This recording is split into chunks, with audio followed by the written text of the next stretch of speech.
And right now I'm going to show you how to combine the images. First off, before I get into combining, I've renamed all these folders. I renamed the blue to blue, the green to green, the red to red, and the luminosity. I've called that luminosity. The way you save it is you just come over here to the save the file button and you can press save as and you can rename it to whatever you want.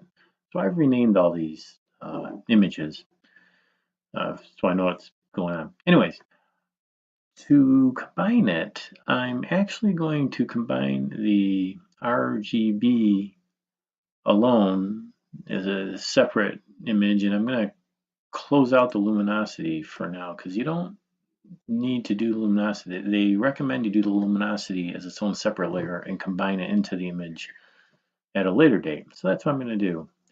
And I can actually minimize all these right now, and I'm going to get them out of the field of view.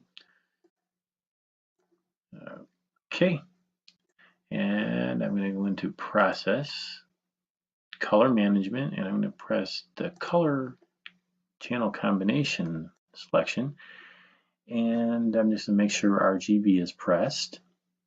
And for the red channel, I'm going to select the red image. For the green channel, I'm going to select the green image. And for the blue channel, I'm going to select the blue image. And then you just press this little circle button down here over here, and there it is. Now, it's really dark right now. It's really dark right now because I forgot to mention this image is linear. Everything here is linear, and what that means is it's not stretched.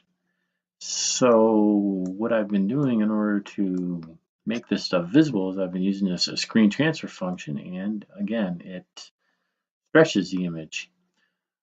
And there's a button here that usually comes up, this little link button, that links all the images. I don't link them, and I leave it unchecked, and then I press this thing that looks like a radiation symbol, and it stretches it, and there's my stretched image. And I think it looks pretty good right now. However, I'm going to show you how to do a background extraction. I'll do that right now as well. And the way to do that is you come over here to Process, go down to Background Modernization. Now there's two different types. There's Dynamic background extraction and there's Automatic background extraction. Dynamic one is really good. Half of my images I usually use dynamic. The other half background works really well. And I'm just going to do background for this tutorial image because it's much easier to use or to do. When you get more advanced, you can look up the dynamic background. But anyways, I always do the background first anyways, just to see how it comes out because it's real easy to use. Anyways, I don't change any of these default settings. I just open up this target correlation button and I come down here to correction and press subtraction, and I leave everything else the same, and I press this square button, and let's see what we get.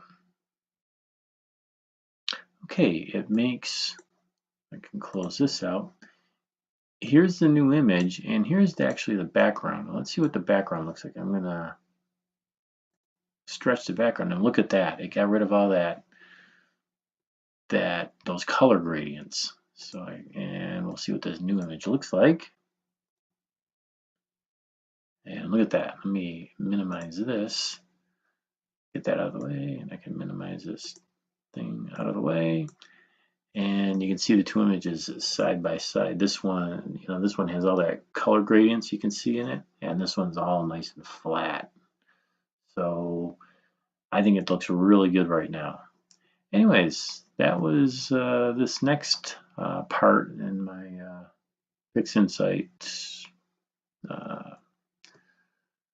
Photoshop tutorial. Anyways, I'll see you later.